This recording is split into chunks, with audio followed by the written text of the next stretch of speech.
এখনও নিজেকে নিয়ন্ত্রণ করছে। দেরি হওয়ার আগেই ব্যবস্থা নিতে ইরানের আহ্বান। ইসলামী প্রজাতন্ত্র ইরানের কৌশল বিষয়ক vice president Mohammad Javad Zarif বলেছেন, নিজেকে রক্ষা করার ক্ষমতা হিজবুল্লাহ রয়েছে। হিজবুল্লাহ এখন পর্যন্ত নিজেকে নিয়ন্ত্রণ করেছে।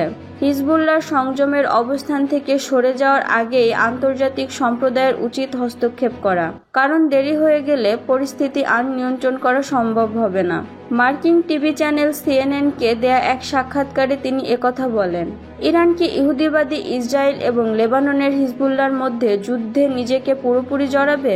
এমন এক প্রশ্নের উত্তরে জাওয়াদ জারিফ বলেন, গত 11 মাসে বিশ্বের সবাই দেখেছে ইসরায়েল অন্যদেরকে যুদ্ধে টেনে আনার জন্য সর্বাত্মক চেষ্টা করেছে, কারণ তাদের অপরাজেয় থাকার দাবি ও বিভ্রমের অবসান ঘটেছে।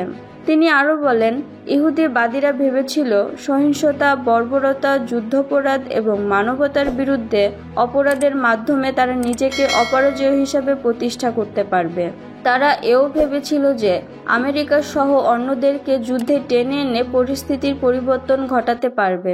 অন্যরা সংযম প্রদর্শন করলেও ইসরায়েল রেড লাইন অতিক্রম করেছে বলে মন্তব্য করে জারিফ বলেন, পরিস্থিতি যেদিকে যাচ্ছে তাতে যুদ্ধের বিস্তার এড়ানো আরও কঠিন হয়ে উঠবে বলে অনেকেরই এখন মনে করছেন।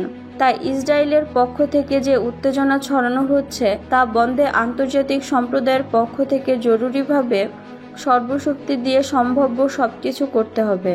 তেহরানে হামাসের শীর্ষ রাজনৈতিক নেতাকে হত্যার পর ইসলামী প্রজাতন্ত্র ইরান পরম আত্মসংযম দেখিয়েছে বলে মন্তব্য করেন ইরানের এই সাবেক পররাষ্ট্রমন্ত্রী।